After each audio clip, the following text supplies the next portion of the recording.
Hello friends, welcome to my channel. आज का जो टॉपिक है वो भी एनवायरमेंटल इश्यूज़ का है। चैप्टर एनवायरमेंटल इश्यूज़ से है, तो आज भी हम लोग पढ़ेंगे एक नया टॉपिक। चलिए शुरू करते हैं। सबसे पहले हम लोग देखेंगे हाउ डज डिफॉरेस्टेशन अकर। तो डिफॉरेस्टेशन कैसे हुआ। तो डिफॉरेस्टेशन में जो मेन रोल है वो है ह्यूमन एक्टिविटीज़ का।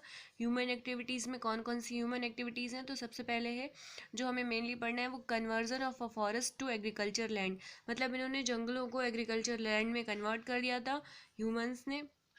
उसमें उन्होंने क्या किया, स्लैश एंड बर्न एग्रीकल्चर, जिसे जूम कल्टीवेशन कहते हैं। कॉमनली क्या कहते हैं, zoom cultivation.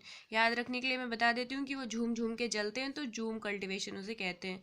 Slash and burn agriculture क्या होता है, जब खेती हो जाती है तो उसके बाद उस पूरे फील्ड को, उस पूरे जगह को, जितने भी उसमें रिमेनिंग पार्ट्स होते हैं क्रॉप के या ट्रीज़ के, वो सारे जला दिए जाते हैं। उसके बाद उस ज़मीन को कुछ महीनों के लिए या कुछ सालों के लिए छोड़ दिया जाता है, जिससे कि जो भी रिमेनिंग पार्ट्स हैं प्लांट के वो उसमें एज अ फर्टिलाइज़र यूज़ होते हैं और उसकी फर्टिलिटी को इंक्रीज़ कर देते हैं, ताकि उसमें जो अगला सीज़न आए या जब भी वो अगली बार उसमें खेती करें तो उसकी जो क्रॉप हो वो ज़्यादा अच्छी हो।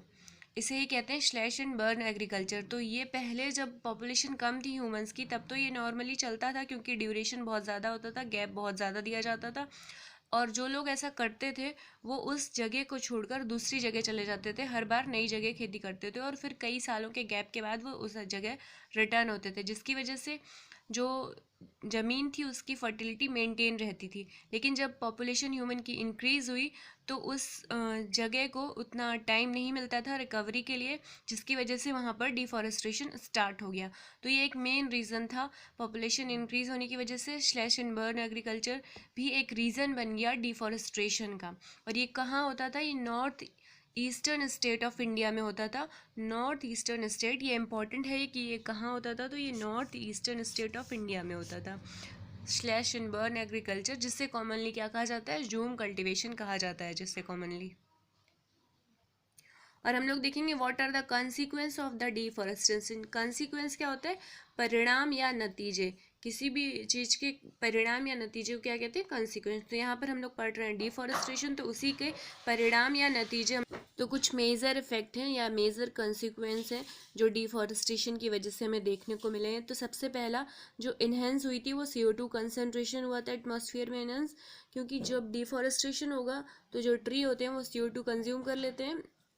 तो यहाँ पर CO2 का कंजप्शन ट्री कम कर देंगे, क्योंकि ट्री कम हो गए हैं तो CO2 का जो कंसनट्रेशन है वो एटमॉस्फेयर में इंक्रीज हो जाएगा।